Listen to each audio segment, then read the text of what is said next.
Ontem houve o debate entre Donald Trump e Kamala Harris. Ao que tudo indica, parece que vai ser o único debate entre os dois candidatos.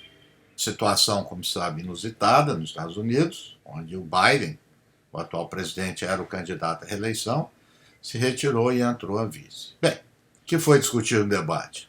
Os Estados Unidos, como é uma grande potência, ou alguns dizem um império, trata de tudo.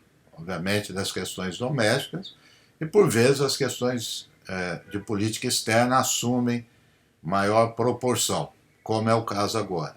O Trump, naquilo que a gente já sabe, foi seu governo, sempre lembrando a questão da necessidade de controlar as fronteiras, criticando a entrada de imigrantes e, ao mesmo tempo, passando agora, diferentemente da outra vez, a ser crítico das políticas atuais do governo Biden.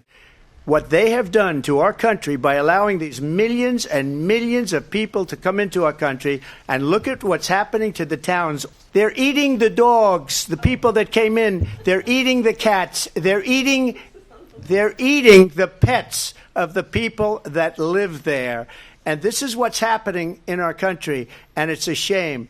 Então, o tema da migração, o tema da segurança doméstica sempre apareceu, mas queria centrar aqui nas questões internacionais que tiveram uma grande parte do debate. Né? Teve China, teve questão guerra da Rússia e Ucrânia, Israel, Palestina.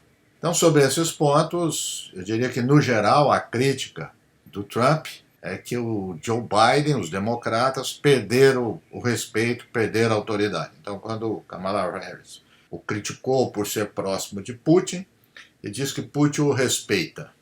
Então esse foi o tom geral, né, que os Estados Unidos está perdendo a credibilidade, está perdendo a liderança e, portanto, se viu envolvido em duas guerras. Né?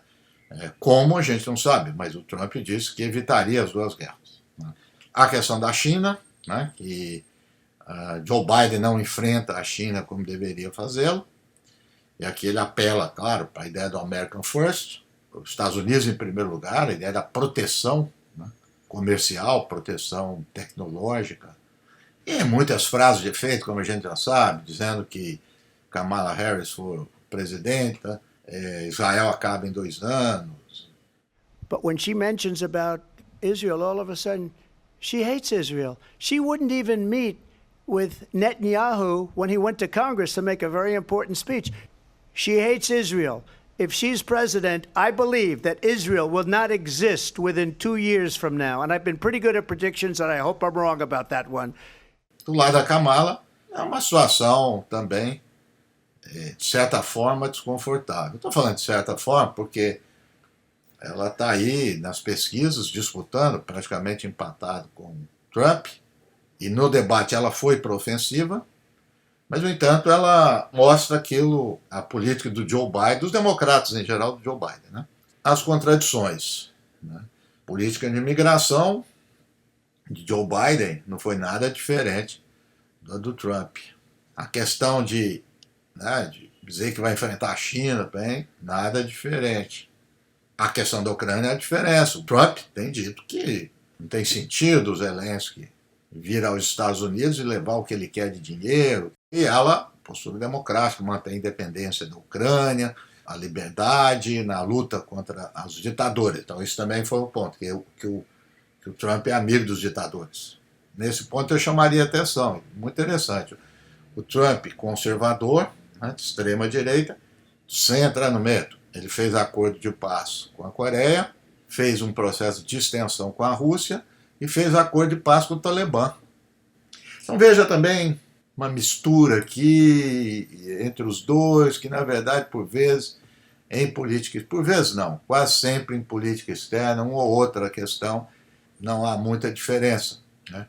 E em um dos momentos ali da Kamala Harris, ela mostrou essa arrogância imperial, né? Dizendo que vai investir mais aí nas Forças Armadas, vai deixar os Estados Unidos forte, líder, né, do mundo.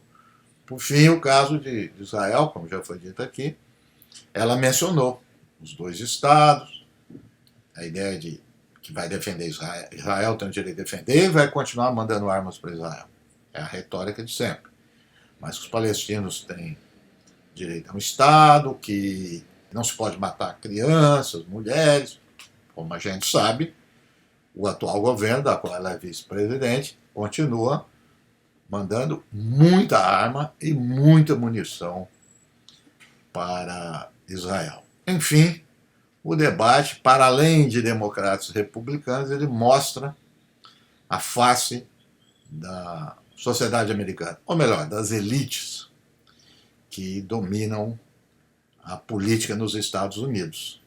Algumas diferenças internas em relação à questão da saúde, como tratar as grandes corporações, investimentos, mas na política externa as diferenças são poucas.